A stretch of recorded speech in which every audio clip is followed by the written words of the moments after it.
പുണർദം നാളിൻ്റെ ഒടുവിലുള്ള 15 നാഴിക പൂയമായില്യം ഇവ ചേർന്ന കർക്കിടക രാശിക്കാർക്ക് ഗുണങ്ങളും ദോഷങ്ങളും ഇടകലർന്നിട്ടുള്ള സമയം കാണുന്നുണ്ട്. ജന്മക്കൂറിലൂടെ വ്യാഴം സഞ്ചരിക്കുകയും 9-ാം ഭാവത്തിലൂടെ ശനി സഞ്ചരിക്കുകയും ചെയ്യുന്ന അവസ്ഥയാണ്. മനസ്സിൽ വിചാരിക്കുന്നത് പോലെ പെട്ടെന്ന് കാര്യങ്ങൾ നടക്കണമെന്നില്ല.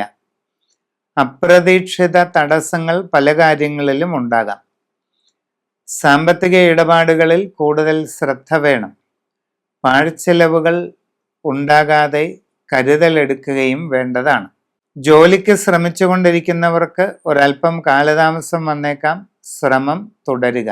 അന്യദേശങ്ങളിൽ തൊഴിൽ അന്വേഷിക്കുന്നവർക്കും ആ കാര്യത്തിൽ കൂടുതൽ ശ്രദ്ധ വേണം. അങ്ങനെയുള്ള പരിശ്രമങ്ങളിൽ സാമ്പത്തിക നഷ്ടങ്ങളൊന്നും വരാതെ കരുതൽ എടുക്കേണ്ടതാണ്. വിദ്യാർത്ഥികൾക്ക് പഠന കാര്യങ്ങളിൽ കൂടുതൽ സൂക്ഷ്മത ഉണ്ടായില്ലെങ്കിൽ ഉദ്ദേശിക്കുന്ന പ്രയോജനമുണ്ടായെന്ന് വരില്ല. കച്ചവടക്കാർക്ക് സാമ്പത്തിക നഷ്ടങ്ങൾ വരാൻ സാധ്യതയുള്ള കാലഘട്ടമാണ്. പ്രത്യേകം ശ്രദ്ധ പാലിക്കുക. ഔദ്യോഗിക മേഖലകളിൽ പ്രവർത്തിക്കുന്നവർ തീരുമാനങ്ങൾ വളരെ ചിന്തിച്ച് തന്നെ കൈക്കൊള്ളേണ്ടതായിട്ടുള്ള ഒരു സമയമാണ്. കുടുംബത്തിൽ ചെറിയ അസ്വസ്ഥതകളോ വിഷമങ്ങളോ ഒക്കെ ഉണ്ടായേക്കാം.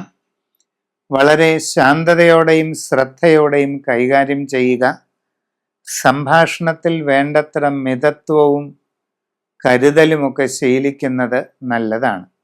ആരോഗ്യകാര്യങ്ങളിലും പ്രത്യേകം ശ്രദ്ധിക്കുക. നിങ്ങളുടെ ആരൂഢ സംബന്ധമായ അവസ്ഥകൾ ശരിയായി പരിശോധിച്ച് മുമ്പോട്ട് പോകുന്നത് നന്നായിരിക്കും. കുടുംബപരമായ ആരാധനാ സ്ഥാനങ്ങളുണ്ടെങ്കിൽ അവിടുത്തെ കാര്യങ്ങളും രാശിപരമായി ചിന്തിക്കുന്നത് ഗുണം ചെയ്യും.